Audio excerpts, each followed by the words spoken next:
इस घटना के तुरंत बाद हमारे सभी अधिकारियों ने घटनास्थल का निरीक्षण किया, साक्ष्यों का विश्लेषण किया और विवेचना और कानून एवं व्यवस्था पर काम करना शुरू कर दिया।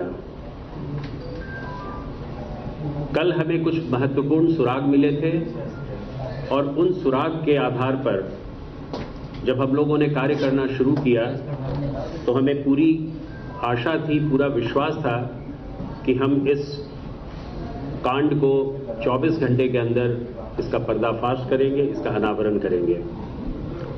और उत्तर प्रदेश पुलिस ने और खासकर लखनऊ की पुलिस ने इस घटना का बहुत ही जल्द अनावरण किया है और इस दिशा में बहुत ही उल्लेखनीय प्रगति हासिल की है। छोटी छोटी टीमों को गठित किया और उन टीमों को हमने न केवल उत्तर प्रदेश के कुछ जगहों पर बल्कि उत्तर प्रदेश से बाहर उन टीम्स को और भी प्रगति लाने के लिए भेजा।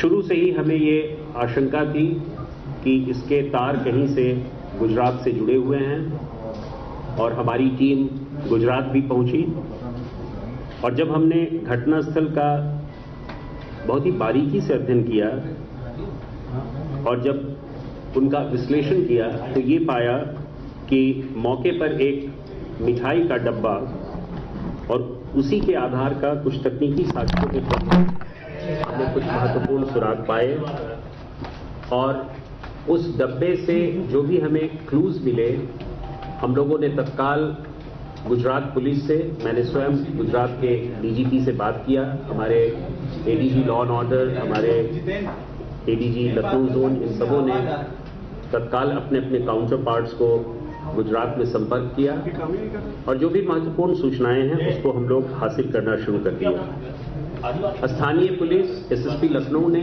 अपनी टीम के साथ साथ जितने भी हमारे सीसीटीवी फुटेजेस थे उन सबों को बहुत बारीकी से लिया और कई ऐसे फुटेज मिले जिसका आप लोगों ने भी अपने चैनल्स में दिखाया है कि किस प्रकार एक पर्टिकुलर पोशाक पहन के हत्यारे आए और उन्होंने इस काम को अंजाम दिया। दोनों पुलिस, गुजरात पुलिस और उत्तर प्रदेश पुलिस के आपसी समन्वय, बहुत ही स्ट्रांग कोऑर्डिनेशन रहा और दोनों की संयुक्त टीम ने, एक ज्वाइंट टीम ने,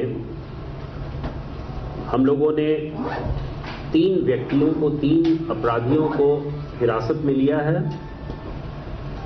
और उनसे बहुत ही सघन पूछताछ की जा रही है।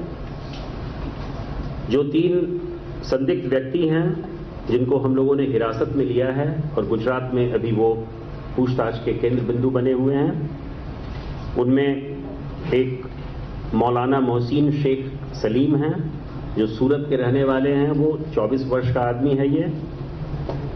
ये साड़ी की दुकान पे काम करता है सूरत में।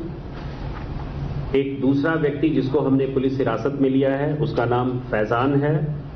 वो भी चिलानी अपार्टमेंट सूरत का रहने वाला है और वहाँ सूरत में एक जूते के दुकान पर काम करता है। उसकी उम्र 21 वर्ष है।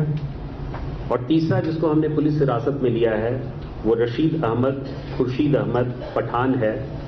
23 वर्ष का ये संदिग्ध आदमी है। इसे कंप्यूटर के ज्ञान भी होना बताया गया है, लेकिन वस्तुतः ये दर्जी का काम करता है और वहीं सूरत में रहता है। इन तीनों के अलावा हमने 2 अन्य संदिग्धों को भी हिरासत में लिया, लेकिन उनको कुछ पूछताछ के बाद हमने छोड़ दिया है और हम उन पर नजर रखे हुए हैं। अगर जैसी जरूरत होगी हम उस पर कार्रवाई करेंगे। प्रारंभिक विवेचना से जो हमें पता चला है वो ये स्पष्ट हो गया है कि ये तीनों व्यक्ति जो हिरासत में लिए गए हैं वो श्री कमलेश तिवारी की हत्या के षड्यंत्र में सम्मिलित रहे हैं और 2 मुख्य अभियुक्त और भी हैं जो लखनऊ की इस घटना को कारित करने में सम्मिलित रहे हैं। उनके बारे में उत्तर प्रदेश पुलिस पूरी जानकारी इकट्ठा कर रही है और उनकी गिरफ्तारी के पूरे प्रयास संयुक्त तरीके से और युद्ध स्तर पर की जा रही है।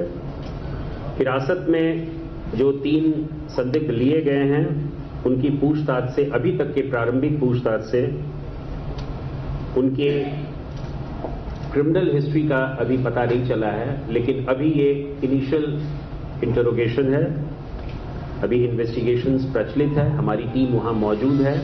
हम उस टीम को और भी स्ट्रेंथन कर रहे हैं। एडीजी लखनऊ जोन और भी एडिशनल टीम्स को भेज सकते हैं for a very intensive interrogation, और उसके बाद हम उन्हें रिमांड में लेकर, अगर हमें ज़रूरत हुई तो रिमांड में लेकर हमें उत्तर प्रदेश लाएंगे और उनसे और भी पूछताछ करेंगे।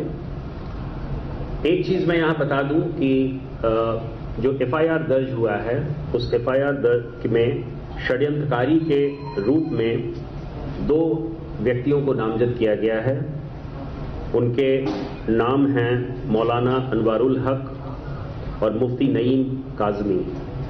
रात ही में हमारी टीम ने इन दोनों को भी हिरासत में लिया है और उनसे पूछताछ की जा रही है।